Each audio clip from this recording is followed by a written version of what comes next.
Hello বন্ধুরা, good morning সবাইকে। কেমন আছেন সবাই? আশা করছি যে যেখান থেকে আজকের আমার এই ব্লগটা দেখছেন সবাই ভালো আছেন, সুস্থ আছেন এবং স্বাভাবিক আছেন। আমরাও ঠাকুরের আশীর্বাদে সবাই বেশ ভালো আছি।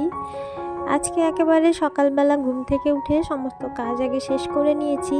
আজকে ভাবছি একটু আমার রান্নাঘরটাকে ডিপ ক্লিনিং করব। আমি কিভাবে 1 ঘন্টা সময়ের মধ্যে আমার এই রান্নাঘরটাকে একেবারে সুন্দর করে গুছিয়ে নিই, সেটাই আজকে আপনাদের সাথে শেয়ার করব। আর এই কাজটি যদি আপনাদের ভালো লেগে থাকে তাহলে অবশ্যই আমার এই ভিডিওটাতে একটা লাইক করে দেবেন আর আমার চ্যানেলটিকে সাবস্ক্রাইব করে আমার পাশে থেকে যাবেন। আপনাদের সাপোর্ট এবং ভালোবাসা নিয়েই আমি আরও অনেক নতুন ভালো ভিডিও বানাতে যেমন মোটিভেট হব, সেরকম আরও আমার আগামী দিনের পথ চলাগুলো বেশি ভালো হবে। আমার এই রান্নাঘরে তেমন কিছু আধুনিক জিনিসপত্র নেই, যতটুকু আমি নিজের চেষ্টায় নিজের মতো করে সাজিয়ে গুছিয়ে রাখার চেষ্টা করেছি।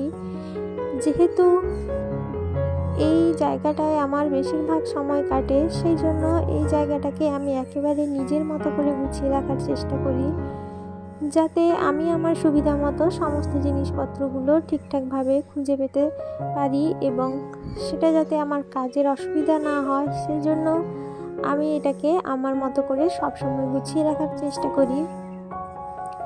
আর যেহেতু রান্নাঘরে কিচেন চিমনি নেই, সেই জন্য প্রচুর তেল চিটচিটে হয় চারিদিকে। আর দেখবেন প্রচুর তেল চিটচিটে হলে কিন্তু যেখানে সেখানে ওই তেল চিটচিটে হাত লাগতে কিন্তু বেশ খারাপ লাগে।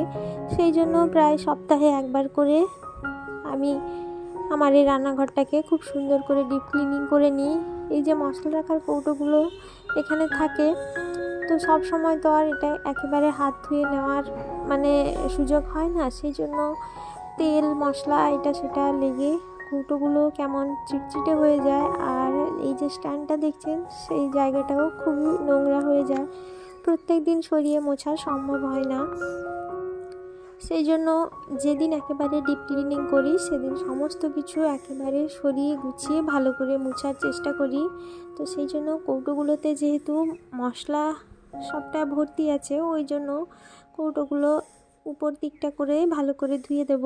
আর যখনই আমার যে কৌটোয় মশলা শেষ হয়ে যায় তখনই আমি কৌটোটাকে ধুয়ে নিই, ধুয়ে মুছে ভালো করে আবার নতুন করে মশলা কৌটোর মধ্যে ঢালি।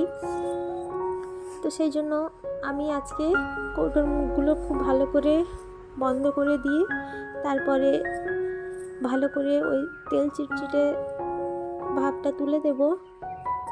সমস্ত কৌটোগুলো আমি এভাবে ধুয়ে নিয়েছি।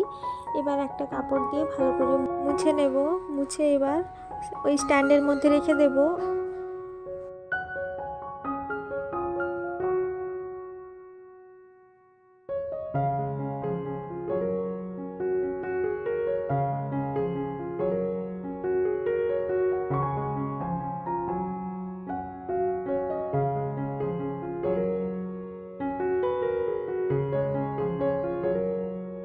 যেদিন রান্নাঘরটাকে সুন্দর করে ডিপ ক্লিনিং করি সেদিন কিন্তু আমার ভীষণ ভালো লাগে রান্নাঘরে আসতে। আর যেদিন হয়তো একটু অগোছালো থাকে আমার কিন্তু ভীষণ খারাপ লাগে, খালি মনে হয় যে কখন এসে আমার এই রান্নাঘরটাকে খুব সুন্দর করে গুছিয়ে রাখবো। যাই হোক, মানুষের যেটা শখ থাকে, কিছু কিছু মানুষ যেমন জামা কাপড় গয়নাগাটি এসবের তো মেয়েদের শখ থাকেই, আবার কিছু কিছু মেয়ে আছে যাদের এই রান্নাঘরের জিনিসপত্র কিংবা ঘরের টুকিটাকি জিনিসপত্র, এই কৌটো, আমার কিন্তু এই মশলার কৌটো এইসবের কিন্তু ভীষণ ঝোঁক। এটা সেটা জিনিস ব্যবহার করব, সুন্দরভাবে সমস্ত কিছু গুছিয়ে রাখবো বিভিন্ন রকম জিনিসপত্র দিয়ে, এটা কিন্তু আমার ভীষণ শখ। কিন্তু সব সময় তো আর সব শখ পূরণ করা সম্ভব হয় না। যতটুকু যা পারি নিজের মতো করে সমস্ত কিছু গুছিয়ে রাখার চেষ্টা করি। তেলের এই বোতলগুলো ধুয়েছিলাম, সেই জন্য উপরটা একটু মুছে নিচ্ছি। এবার এগুলোতেও তেল ফুরিয়ে গেছে, তেলটা ঢেলে রাখতে হবে।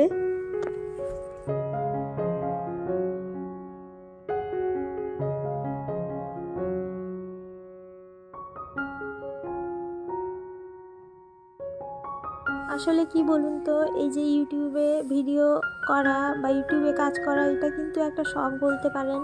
আমি যে এই কাজগুলো করছি এগুলো আমার স্মৃতি হিসাবে এখানেই তোলা হয়ে থাকলো।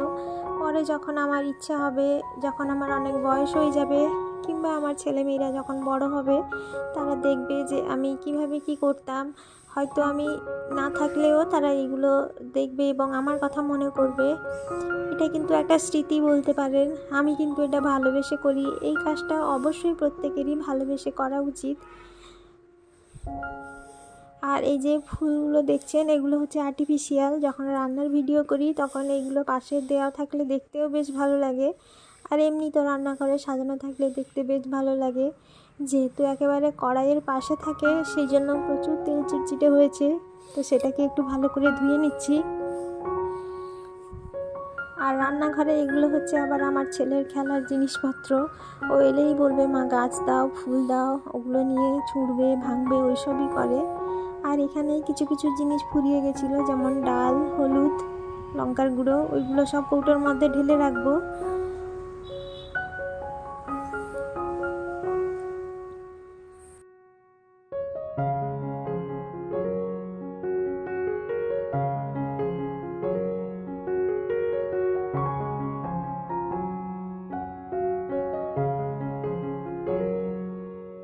এই তেলের বোতলগুলো কিন্তু বেশ ভালো। যতটা পরিমাণ তেল আপনার প্রয়োজন ততটাই পড়ে, বেশি করে পড়ার কোনো সম্ভাবনা নেই। মুখ খোলা বোতলগুলোতে তেল ঢাললে কিন্তু মানে প্রয়োজনের চাইতে কখনো কখনো বেশি পড়ে যায়, কিন্তু এই বোতলগুলো খুবই সুবিধা হয়েছে, যতটুকু দরকার ততটুকুই লাগে।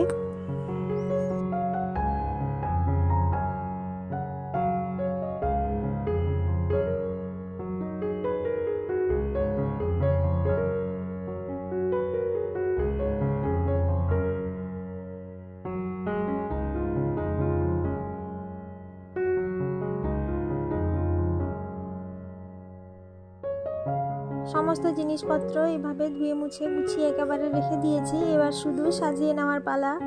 যেখানে যে জিনিসপত্রগুলো রাখার দরকার ওখানেই রেখে দেব। আর এখানে একটা ট্রে আর দুটো কাপ রেখেছি, যখন আমার ইচ্ছা হয় এসে চা খাই।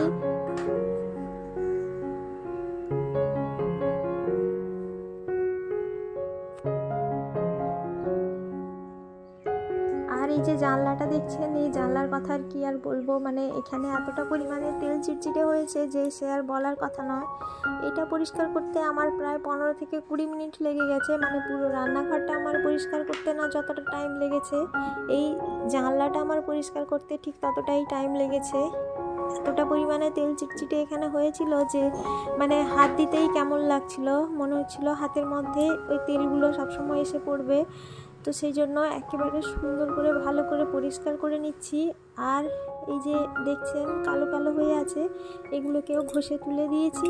দেখছি পরে যদি কোনো কালার দিয়ে কালার করে দিতে পারি তাহলে দেখতে বেশ ভালো হবে।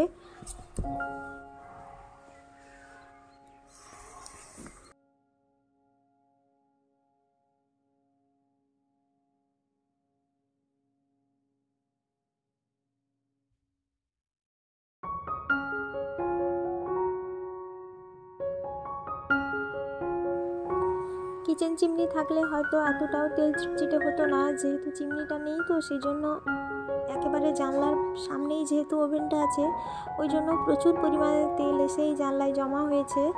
প্রত্যেক দিন যখন গ্যাস ওভেনটা মুছি তখন একটু মুছে দেওয়ার চেষ্টা করি, কিন্তু সব সময় তো একেবারে উপরে করে মোছা সম্ভব হয় না, সেই জন্য আজকে একেবারে খুব ভালো করে মুছে নিচ্ছি।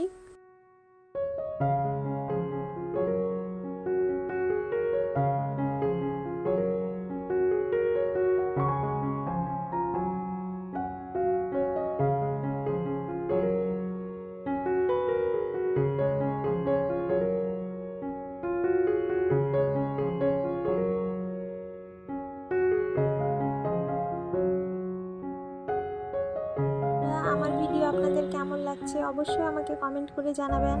আর যারা যারা আমার চ্যানেলটিকে এখনও পর্যন্ত সাবস্ক্রাইব করে ফেলেছেন তাদের প্রত্যেককেই আমি জানাবো অসংখ্য ধন্যবাদ, এভাবেই আমার সাথে থাকার জন্য, আমার পাশে থাকার জন্য। আপনারা আমার সাথে না থাকলে, আমার পাশে না থাকলে কিন্তু আমি কখনোই আমার এই কাজে সফলতা অর্জন করতে পারতাম না। সমস্ত কিছু সাজিয়ে গুছিয়ে রেখে দিয়েছি। এবার শুধু আর একবার করে ভালো করে পরিষ্কার করে নেব। আর ওই জানলাটা পরিষ্কার করতে গিয়ে গ্যাস ওভেনটা পুরো নোংরা হয়ে গেছিলো, সেটাকেও এবার সুন্দর করে পরিষ্কার করে নেব, তাহলেই হয়ে যাবে। তাহলে বন্ধুরা, আজকের মতো আমি আমার ব্লগটা এখানেই শেষ করছি। কেমন লাগলো আজকের আমার এই ব্লগ আপনারা অবশ্যই আমাকে কমেন্ট করে জানাবেন। আর ভালো লাগলে অবশ্যই আমার পাশে থেকে যাবেন। সবাই ভালো থাকবেন, সুস্থ থাকবেন।